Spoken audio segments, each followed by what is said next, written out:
Guys ఈరోజు అయితే మీషో నుంచి ఒక ఆర్డర్ వచ్చిందనమాట. జ్యువెలరీ ఇది. ప్యాకేజింగ్ అయితే ఇట్లా ఒక కవర్లో చేసి ఇచ్చారు అండ్ ఇట్లా ఒక బాక్స్లో అయితే పంపారు. ఇది ఇప్పుడు మోస్ట్ ట్రెండింగ్ జ్యువెలరీ. ఇది చాలామంది వేసుకుంటున్నారు, అందుకనే తెప్పించా. క్వాలిటీ ఎలా ఉంటుంది ఏంటి అని చూడటానికి.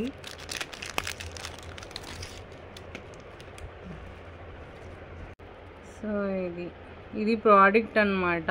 ఇట్లా ఉంది నెక్ చైన్. ఇది ఇక్కడ ఒక మధ్యలో ఒక చిన్న స్టోన్ వచ్చింది అండ్ ఇలా ఉంటుంది. పర్ల్స్ వచ్చాయి అండ్ వీటికి మనకి ఇవి కూడా ఇచ్చారు, స్టడ్స్ ఇచ్చారు. ఇంకా స్టడ్స్ అయితే ఇట్లా ఇచ్చారు, బాగున్నాయి గైస్. మరి క్వాలిటీ అయితే మరీ సూపర్ అని చెప్పను, బట్ ఓకే, బాగుంది, యూస్ చేసుకోవచ్చు మ్యాచింగ్ లాగా. అండ్ ఇది జస్ట్ 117 రూపీస్కి మాత్రమే వచ్చిందనమాట. బాగుంది. ఈ ప్రైస్కి ఈ ప్రోడక్ట్ అన్నది వర్తే అని నాకు అనిపిస్తుంది. మీకేమనిపించిందో నాతో కామెంట్ సెక్షన్లో షేర్ చేసుకోండి. అండ్ ఈ ప్రోడక్ట్ లింక్స్ కావాలంటే ఈ వీడియో డిస్క్రిప్షన్లో ఇస్తాను, చెక్అవుట్ చేయండి. Thank you for watching this video. Have a nice day. By.